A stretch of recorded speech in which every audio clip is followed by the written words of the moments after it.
So, there's a couple things about this hole.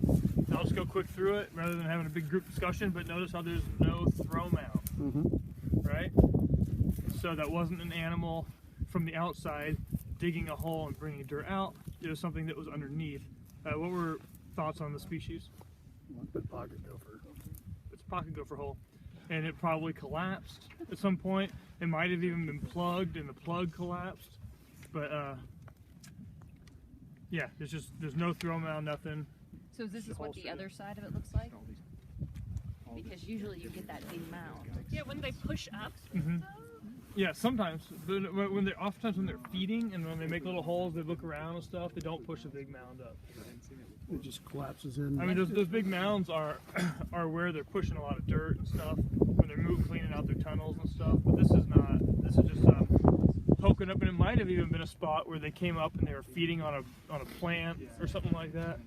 And you know, chewing off the roots and stuff, and then they moved out, and the plant's gone by this point. So this was never burrowed again with. It was just like poked up, like you said. Well, it was a burrow. I mean, it was pocket gopher. It's like what they do in your garden. Where they But did it start off with a mound? You're saying no? No, there was never a mound here. Yeah, it looks so old to me. I just was like, oh, maybe it like smoothed out around it since then or something, because obviously, you know, everything that's gathered in there. So I said pocket mouse, knowing though they'd probably be in there hibernating or something, but again, it looked old, so way too big. Way too big. I looked like way down in there, and I'm like, well, okay, this is big, but that in there looks really tiny. But okay, talking inch or two in diameter type of thing. So why is it not ground squirrel? So a couple thoughts on ground squirrel. This doesn't rule it out, but all the ground squirrels have been underground for months at this point. And out here there's a lot of sand and wind and stuff shifting around. This is already aging quite a bit, so it's hard to know exactly how old this is. The ground squirrel burrows that I've seen all have throw mounds. They all have dirt, and there's usually a lot of entrances around a single spot. So they'll be like usually like a shrub or something in a bush. Aren't they usually more hidden? They're not much white out in the open. Yeah, well, yeah, like underneath the brush or something like that. But. Yeah. So why can't it be a kangaroo mound that's collapsed a little at the entrance? So kangaroo rats enter at an angle, and they have big throw mounds out in front of them. So there's no mound there. Sometimes it wears away though, and the one in there, you look inside, it is at an angle. Eventually. So it's at an angle down there, right? Yeah, but if it had collapsed and then been re-cleared, you'd get something that looks like this. Actually, I don't think so, because if it had collapsed and if it was an angle going down, where would the hole? If you followed that angle down there, the hole would be coming out here, and it would be going at an angle. This is like it was just angled and then came straight up. I mean, does he have to go at the same angle? Why couldn't it have come up right here? Yeah, it's just way too steep of an angle for it to do that. What about their angles are like very. What about burrowing owl? Old. So what are burrowing owls? How often do burrowing owls dig their own burrows, for one? Never.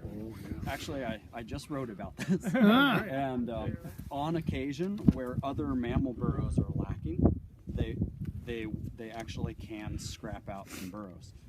But you know, primarily they're using badgers and very large ground squirrels, things of that. Prairie dogs, old kit fox dens. Prairie dogs, classic. So this is entirely different setup. Could they use something like this then? No. Way too small. How big is a Too burrowing small. owl? So they stand so tall. And then the hole Especially would the part way Holes down need there, to right? be big. The top is big enough, right? But the bottom is too. I think the whole thing is. The whole thing's too small. They're generally, you know, you're That really big thinking around. like when you see big prairie dog stuff. So, can I add something Please, here? absolutely. The thing to think about a lot of this stuff too is, what are these animals doing when they're creating burrow systems? And so things like our ground squirrels and kangaroo rats, when they're burrowing down, they're literally creating living structures, which kangaroo rats, well, actually, sorry, I got sidetracked there. So, and they're usually looking to build them into reinforced areas, so into root systems and that kind of thing. Yeah. What we see here, and this is why you get that more gradual incline in, what you see here is this speaks much more to something that's actually moving far beneath, usually farther beneath the surface than these other critters to live its life, and it's actually creating tunnel systems through these open area stuff. And so right off the bat, the nature of that hole, the direction in which it's going, to the depth in which it's going, where it's going, is just really weeding out some of those other behaviors, much more typical to that. This is one of those things I can't always explain it, but you just see it all over in pocket gopher country, where there's just these holes that collapse into these nice downward facing tunnels that takes all these other critters off the table. Yeah, Can you show me anywhere where that's written? Because I have never had something like this pointed out to me as a pocket gopher. No, I certainly can't. Like, we might be able to find it in the books, but that brings up a great point, because books are fantastic, and so much of us have learned stuff from books, but so much of this stuff is so much of tracking for the last 500,000 years has had little to do with books and just seeing the sign.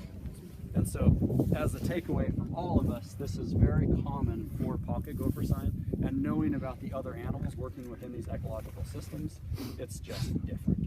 Okay? How deep would a kangaroo rat go? I mean, your biggest kangaroo rat, how deep could and they they go all in the do tunnel? different stuff. So Right, some sure. of them can, and some of them will build them into those very hard mounds. A lot of it has to do with the substrata of the soil conditions. So in rockier places with much more stable soils, they can do things like that.